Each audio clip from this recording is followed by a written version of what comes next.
News of the people, by the people, for the people. नमस्कार, मी अजित कुलकर्णी, प्रहार जनशक्ती पक्ष शहराध्यक्ष सोलापूर।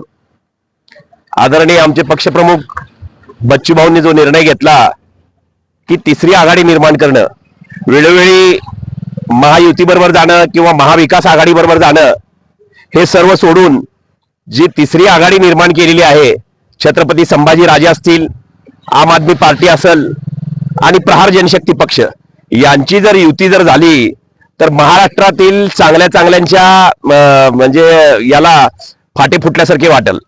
जेणेकरून आदरणीय बच्चूभाऊंना मी सांगू शकतो, मी बच्चूभाऊंना सांगण्या इतका मोठा नाहीये, पण मी एक बच्चूभाऊंचा कार्यकर्ता म्हणून पूर्ण आमची प्रहारची टीम घेऊन ही तिसरी आघाडी करणं फार गरजेचं आहे। सत्तेत येणं सुद्धा फार गरजेचं आहे। जनसामान्यांमधून जनसामान्यांमधून कामं करणं, हे अपंग असतील, शेतकरी असतील, शेतमजूर असतील, यांचे कामं करण्यात तुम्ही तिन्ही छत्रपती संभाजी राजे असतील, आम आदमी पार्टी असेल आणि स्वतः बच्चूभाऊ अग्रेसर आहात। आपल्याला कुणाचीही गरज नाही, तुम्ही या माध्यमातून तिसरी आघाडी करावी आणि आपला आगळा वेगळा ठसा महाराष्ट्र राज्यात निर्माण करून आपलाच मुख्यमंत्री करावा, अशी आमच्या सर्व कार्यकर्त्यांची इच्छा आहे। जय हिंद, जय महाराष्ट्र। पीपल न्यूज पाहण्यासाठी चॅनलला सबस्क्राइब करा व बेल आयकॉनला प्रेस करा।